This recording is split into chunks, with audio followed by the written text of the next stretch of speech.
Is not this the carpenter's son? And is not his mother called Mary? And are his brothers not James and Joseph and Simon and Judas? And aren't all his sisters here with us? We read this in Matthew chapter 13. It's clear. Jesus had siblings. It's clear. But the Catholic Church teaches that Mary was a perpetual virgin. How can both of these things be true? It's a good question.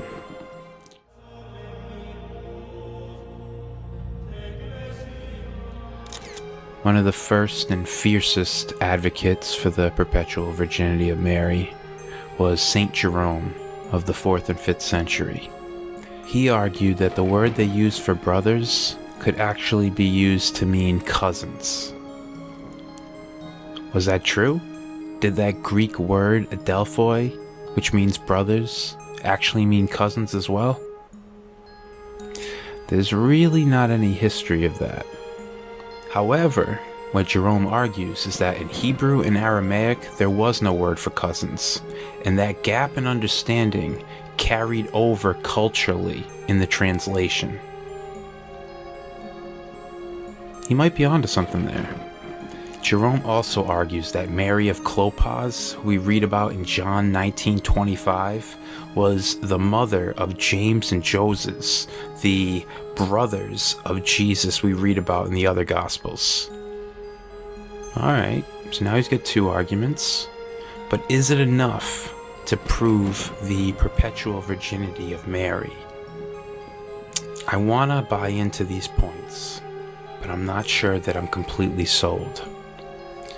What does get me, however, is this. The Proto-Evangelium of James, the Gospel of James. So, what do we find in that story?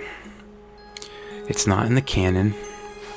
Scholars believe that it was written midway through the 2nd century, and thus couldn't have been written by James, the Lord's brother / cousin.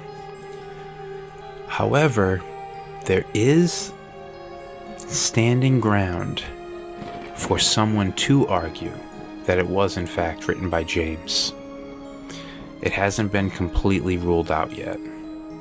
So, let's look into that. What does this story say?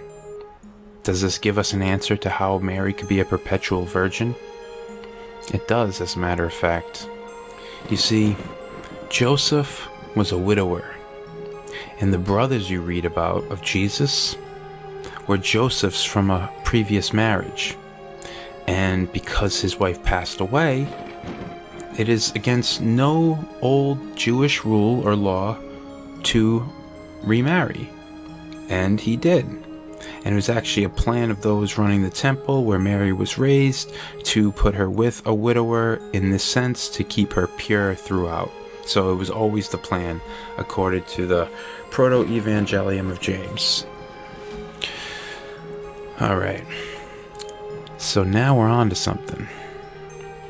And it also, if that was true, that Joseph was a widower, and that his children from a previous marriage are what we read about as Jesus' brothers and sisters, then James, being the brother / cousin of Jesus, it would make sense that this would be his story to tell. The story of his father and his stepmother, Mary, the perpetual virgin. Because not only does it save the reputation of Mary as the perpetual virgin, full of grace, sinless, but it also preserves the reputation of his father. You see, Joseph, being promised this virgin by those in charge of the temple, to return home and find her with child, knowing that he wasn't the one responsible, it's shameful.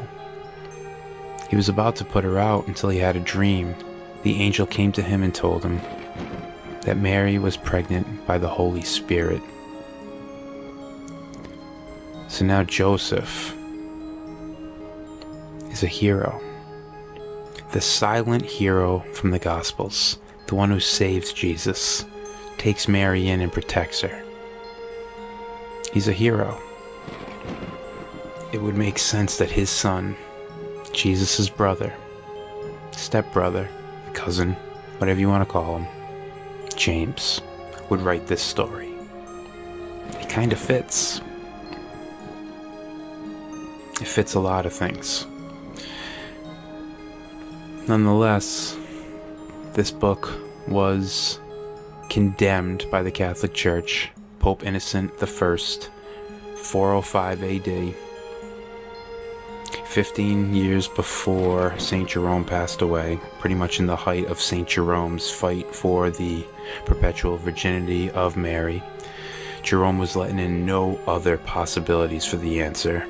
He was limiting to the brother slash cousin slash Mary of Clopas' real mother argument. Fair enough, but for some it's hard to buy into. Whereas this Gospel of James that's been rejected and has even left cultural flourishes throughout Catholicism, mostly in the liturgical calendar, but nevertheless it's left its mark, an indelible mark. You can condemn it all you want, but it's a part of the culture and the tradition that started it all. And as such, it shouldn't be thrown out completely. I know, condemned by the church. I'm not going against the church, because even the church has let it in. I'm just saying, read it. See if it makes sense to you. I think it makes complete sense to me. And see if it holds up. See if this is the argument that on one hand says Jesus did in fact have siblings. Mary is still a perpetual virgin. How do you make the two of them true simultaneously? There's St. Jerome's point about the brother meaning cousins, and Mary of Clopas being the real mother of James and Joseph. But then there's also this apocryphal Gospel of James that talks about Joseph as a widower. It also makes sense why Joseph wouldn't be in the picture later on, whereas Mary continues to be, like at the foot of the cross. It's because he was older and had already passed away. Alright. Make of it what you will. I'm just putting forth my argument and one of the arguments that's used in the church. Thanks for listening. God bless.